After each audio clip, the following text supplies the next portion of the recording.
a Hollywood icon and his wife, found dead under puzzling circumstances. Gene Hackman, the legendary actor known for his intense performances, and Betsy Arakawa, a gifted pianist, were discovered lifeless in their secluded New Mexico home. Everything appeared undisturbed, no immediate evidence of foul play, yet something about the scene didn't add up. What really happened inside those walls? Was it a tragic coincidence? Or was there a missing piece to this unsettling puzzle? Welcome to True Crime O'Clock, where we uncover the most perplexing cases, search for answers, and piece together the stories that leave the world asking questions. If you're captivated by enigmatic true crime stories, make sure to subscribe and hit the notification bell. You won't want to miss what we uncover next. February 26th, 2025. A quiet morning in Santa Fe. But what was meant to be a routine maintenance check turned into something no one could have expected. A worker arrived at the home of Gene Hackman and Betsy Arakawa for a scheduled visit. He knocked, waited, but there was no response. That wasn't unusual. After all, the couple valued their privacy. But something felt off.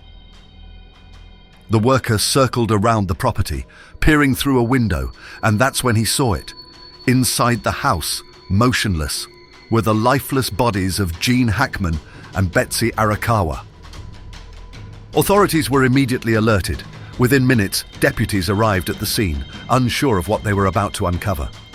Upon entering the home, what they found only deepened the mystery. Gene Hackman was in the foyer, his body showing clear signs that he had been deceased for several days. Betsy Arakawa was found in a bathroom, lifeless. One of their 3 dogs was also dead, just feet away from her.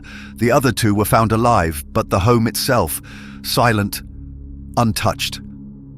As the investigation unfolded, one thing became clear. This wasn't just a case of old age catching up to a Hollywood legend. Something had happened in that house. But what? And more importantly, why?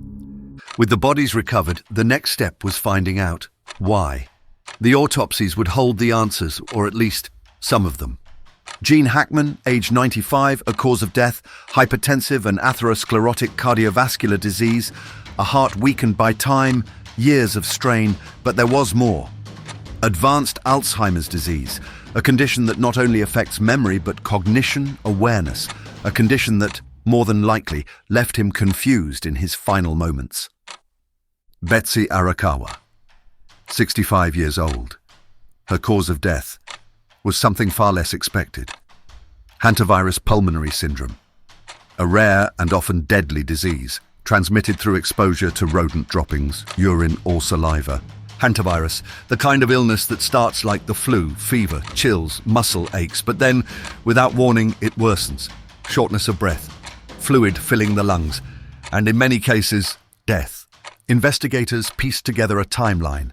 Based on decomposition, Arakawa had likely passed a week before Hackman.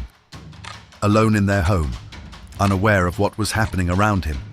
Hackman may not have even realized that his wife was gone, and in the days that followed, his own health took its toll. A tragic end for 2 lives intertwined for decades. But with answers came new questions. How did Arakawa contract hantavirus? Had there been signs? And was this something that could have been prevented?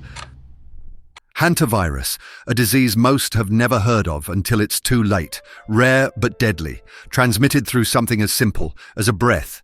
Tiny airborne particles from rodent droppings, urine, saliva, turning an everyday home into a silent danger. Symptoms start off mild: fatigue, fever, muscle aches, the kind of thing anyone might dismiss as nothing more than a passing cold. But then, it changes.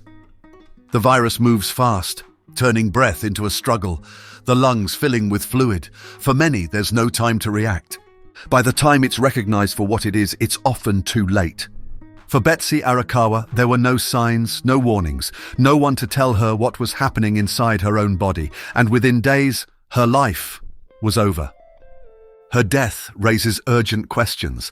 How long had the home been exposed? Were there signs before that went unnoticed? And most importantly, could it have been prevented?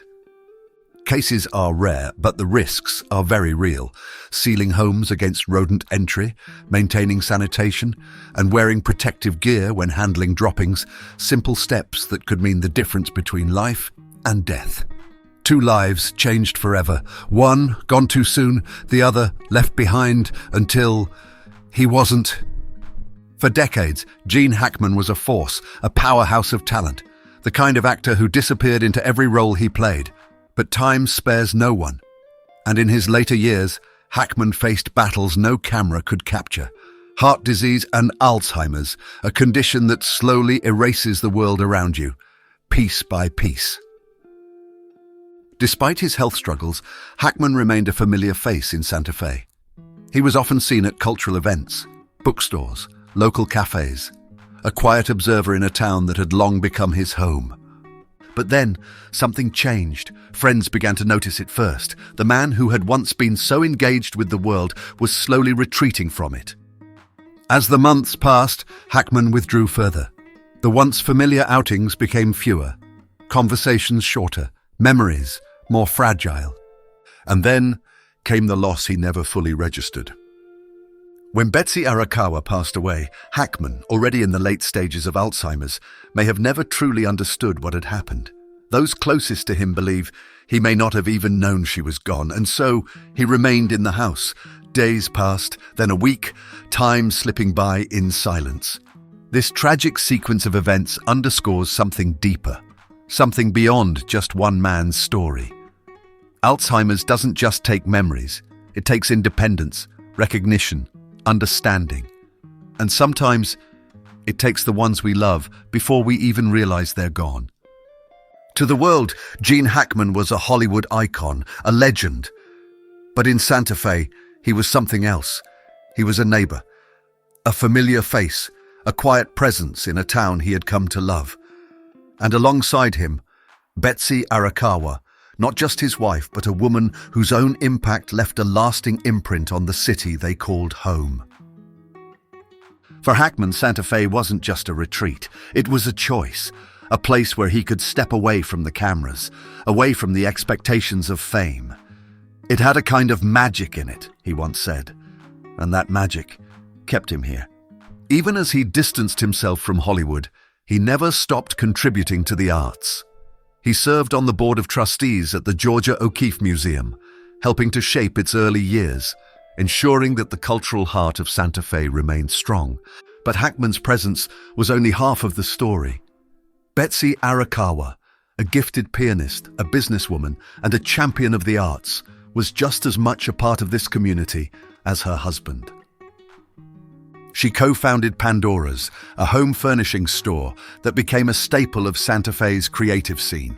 It wasn't just about selling decor, it was about supporting artists, creating a space where craftsmanship and culture thrived. But her impact didn't stop there. She mentored young musicians, supported local arts initiatives, and, together with Hackman, invested in local businesses like Ginger, an Asian fusion restaurant that quickly became a community favorite. Their love for Santa Fe wasn't just about living there. It was about building something lasting. Their home, a carefully restored Southwestern-style ranch, was a reflection of that. Every detail, from the Pueblo-inspired walls to the Spanish Baroque accents, was a tribute to the city they adored. But perhaps what people remember most was how they made others feel. They weren't distant celebrities. They were present. They showed up, supported, listened. Their legacy isn't just in the films Gene Hackman made, or the music Betsy Arakawa played. It's in the community they nurtured, the businesses they uplifted, the people they touched. And even though they are gone, their presence remains in every piece of art, every song played, every life they made just a little bit brighter. But while their impact on Santa Fe was undeniable, their final days left behind questions, ones that still linger. News of Gene Hackman and Betsy Arakawa's passing spread quickly, and with it came a wave of grief. For Hollywood, it was the loss of an icon. For Santa Fe, it was the loss of 2 beloved members of the community. Tributes poured in, words from those who had known him, admired him, worked alongside him. Actor Nathan Lane, who shared the screen with Hackman in The Birdcage, spoke of his talent, saying, "Gene Hackman was my favorite actor. You could never catch him acting, simple and true, thoughtful and soulful, with just a hint of danger." Viola Davis, another legend in her own right, added, "He was one of our greatest, words spoken simply, but carrying the weight of a career that had left its mark on generations." But outside of Hollywood, the loss wasn't just about fame or accolades. In Santa Fe, it was personal. The community had lost not just a star, but a friend, a neighbor, a familiar face at local galleries and charity events. Maria Lopez, a local artist, spoke of Betsy Arakawa's impact. Betsy was a pillar in our community, always supporting local talent and initiatives. Their absence is deeply felt. As the days passed, the tributes didn't stop. Vigils were held across Santa Fe. Residents gathered not just to mourn, but to honor the couple's legacy, to share stories, to remember. Their dedication to fostering creativity, to uplifting local artists, to giving back, left an imprint on this place, one that won't fade with time. But as the tributes continued, so did the questions. Their deaths, though explained, still left behind a lingering unease, a sense that something was left unanswered. Their deaths, explained, but not fully understood. The cause of death was determined, but questions still linger, not about foul play, but about circumstances, about time, about what really happened inside that house in the final days. Betsy Arakawa's death from Hantavirus pulmonary syndrome raised concerns. Investigators noted signs of rodent activity on the property, but the exact source of the infection was never pinpointed. Had the home been compromised for some time? Were there earlier warnings, subtle signs that something was wrong? And then there was Gene Hackman, a man whose mind had already begun to slip away, fading piece by piece. His advanced Alzheimer's meant that when his wife passed, he may not have even known. He may have continued on, thinking she was just in another room, thinking she would come back. The reality of loss, possibly never reaching him at all. This is a story not just of loss, but of isolation, of the challenges that come with aging, the silent battles that many face behind closed doors. Emma Hemming Willis, wife of Bruce Willis and an advocate for caregiver support, spoke about the hidden struggles of those tending to loved ones with Alzheimer's. The exhaustion, the loneliness, the weight of responsibility that often goes unseen. In the end, who was there for them? Was there anyone checking in, or did time simply pass until it was too late? The truth is, this happens more than we realize. People growing older, their world growing smaller, and then one day, they're simply gone. And the questions that follow aren't just about how they died, but how they lived in those final moments. Their legacy isn't just in Hollywood, or in music, or in the businesses they built. It's in the people they touched, the community they left behind, the moments, big and small, that made them more than just names on a screen. What do you think really happened in the final days of Gene Hackman and Betsy Arakawa? Were there signs that went unnoticed? Could things have been different? Share your thoughts in the comments below. If you're drawn to stories like these, true crime that doesn't just ask how, but why, make sure to subscribe to True Crime O'Clock. We uncover the most perplexing cases, one story at a time. Until next time, stay curious, stay vigilant, and keep searching for the truth.